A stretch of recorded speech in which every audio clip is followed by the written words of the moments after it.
de blocs rouges, sombres, centrales, qui apparaissaient sur une carte comme renvoyant à l'anthropologie, la famille. Là, ça renvoie sur cette carte. On voit bien l'existence d'un rapport entre les deux. Donc, c'est très important, je dirais, pour deux raisons. On ne peut pas se contenter dans une planète unifiée par la globalisation où les pays, où les cultures sont terriblement rapprochées par les moyens de communication, que ce soit les porte-conteneurs ou Internet. On ne peut plus se contenter de voir les chocs de valeurs comme des choses politiques, construites et facilement négociables ou transformables.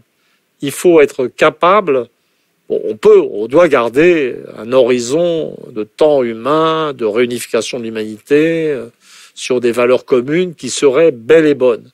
Mais il faut qu'on sache que les préférences de chaque pays ne naissent pas des lubies éventuelles de dictateurs fous, mégalomanes arrivés dans ces pays par hasard, mais que les différences de valeurs politiques ou de comportements politiques sont ancrées dans quelque chose de plus profond qui n'est pas modifiable rapidement. Et donc c'est la première chose, donc il y a du danger à confondre des affrontements anthropologiques avec des affrontements de valeurs. Les uns sont très solides, les autres très fluides. La deuxième chose, et là je parle d'un point de vue d'occidental, qui a en tête les intérêts de son monde. L'important, je parlais d'objectivité scientifique. Oui, bien sûr, l'objectivité scientifique, mais l'objectivité scientifique ne doit pas faire déraper dans la préférence pour tel ou tel système, mais elle ne doit pas nous amener à oublier ce qu'on est.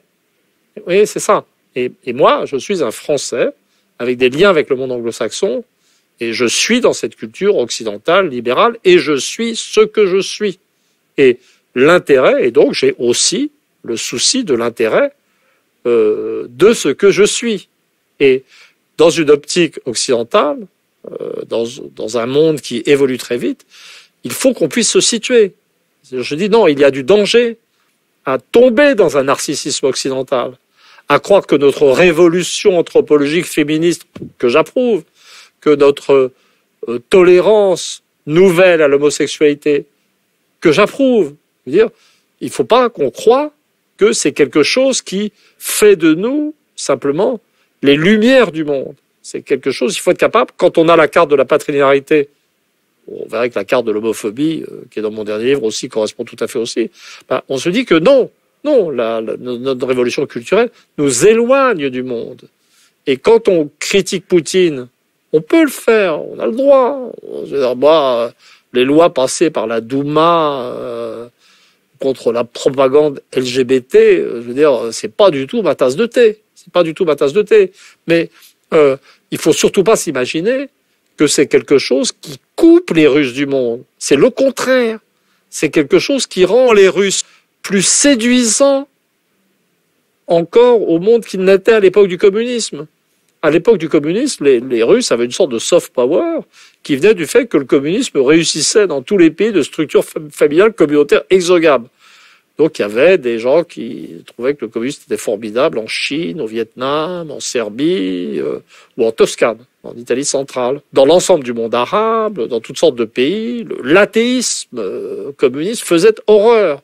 Mais maintenant que la Russie s'est redéfinie comme grande puissance conservatrice, anticolonialiste toujours contre l'Occident, mais conservatrice, la Russie devient très acceptable pour l'Arabie saoudite. Et on a pu en voir les effets dans le soutien pétrolier, en fait, accordé par l'Arabie saoudite. Donc il faut être très conscient de ça. Mais encore une fois, c'est des données objectives, c'est une interprétation anthropologique de l'idéologie qui peut servir à tout le monde. Pour moi, ça n'est pas prendre parti. C'est donner un instrument d'analyse que les Russes peuvent utiliser, et qu'à mon avis, ils utilisent, et peut-être avec conscience, et dont les Occidentaux devraient tenir compte. Finalement, pour toi, ça montre un peu que c'est peut-être l'Occident qui s'est isolé du monde ?